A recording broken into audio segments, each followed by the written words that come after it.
Ako si Princess Castro at narito ang mga napapanahong balita. Binigyang diin ni Senator Juan Miguel Zubiri na kailangang maging rice self-sufficient ang Pilipinas at hindi umasa sa importasyon. Dahil anya kung magpapatuloy ang pagdepende ng bansa sa importasyon ay maaaring hindi na magtanim ng bigas sa mga magsasaka sa bansa dahil sa pagkalugi. Sa usapin naman ang deklarasyon ng Department of Agriculture ng Food Security Emergency para mailabas ng National Food Authority ang stock nilang bigas na isa ring paraan upang mapababa ang presyo nito, sinabi ni Zubiri na ang dapat na long-term solution dito ay ang pagbibigay ng tulong sa mga magsasaka.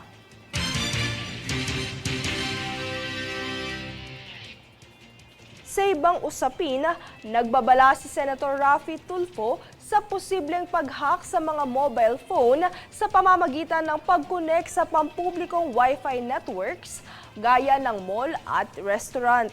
Ayon sa senador, posibleng magkaroon ng mga hacker ng impormasyon kabilang ang bank account ng may-ari ng telepono. Inatasan naman ni Senator Tulfo ang Department of Information and Communications Technology o DICT na tumulong upang protektahan ng publiko at maiwasan ang insidenteng ito.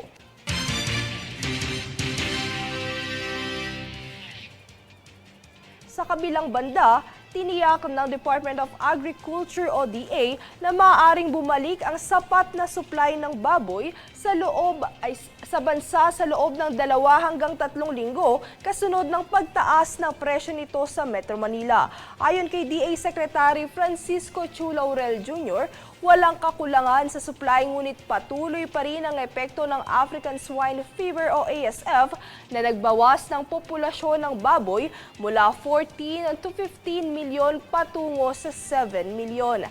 Bumaba rin ang bilang ng barangay na may aktibong kaso ng ASF mula 365 noong ika-6 ng Disyembre patungo sa 225 noong ika-27 ng Disyembre noong nakaraang taon.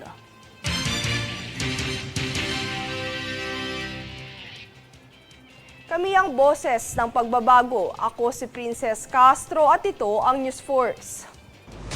Sa ulo ng mga balita, DOH pinabulaanan ng viral post na HIV-contaminated blood sugar test. National Peace for Rally dinagsa ng mahigit 1.2 milyong katao. INC naninindigang hindi pamumulitika ang pagtitipon. Korte Suprema naglabas ng TRO laban sa COMELEC. Pag-imprenta ng mga balota, itinigil muna. Ilang kongresista nagbigay ng pahayag hinggil sa posibleng 2028 election bid ni VP Sara. PNP nagsasagawa ng motu proprio investigation kaugnay ng pagtaboy ng isang sekyu sa isang babae sa labas ng mall. Ceasefire sa Gaza pinagkasunduan matapos ang 15 buwang kaguluhan. Patas at pantay na balita, komprehensibong ulat para sa pulso ng masa. Ito ang News Force.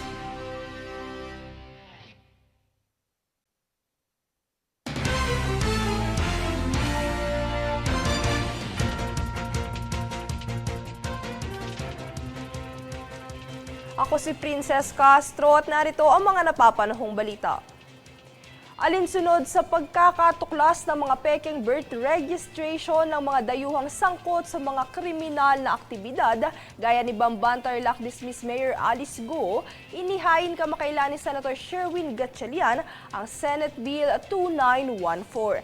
Layunin na naturang panukala na baguhin ang Civil Registration and Vital Statistics o CRVS system ng bansa para masugpo ang mga peking record keeping gaya ng birth certificate.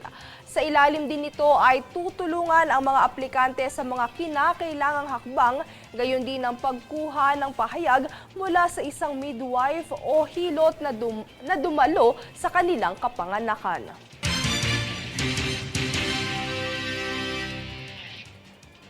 Sa ibang paksa, Nagsagawa ang COMELEC ng information drive para sa Persons Deprived of Liberty o PDLs sa Iwahig Prison ng Penal Farm sa Puerto Princesa upang ihanda sila para sa nalalapit na May 2025 national and local elections.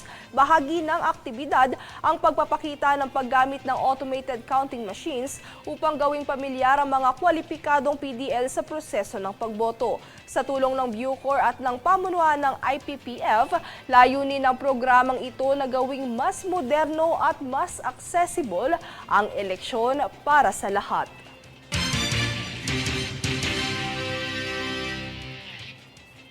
Samantala, pinaigting ng Food and Drug Administration o FDA ang produksyon ng functional cosmetics upang mas mapalakas ang ekonomiya ng bansa ngayong taon.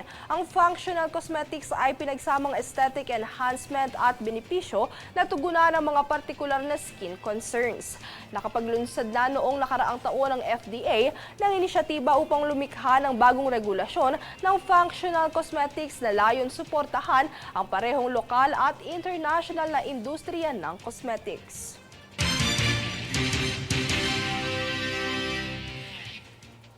Kami ang boses ng pagbabago. Ako si Princess Castro at ito ang News Force.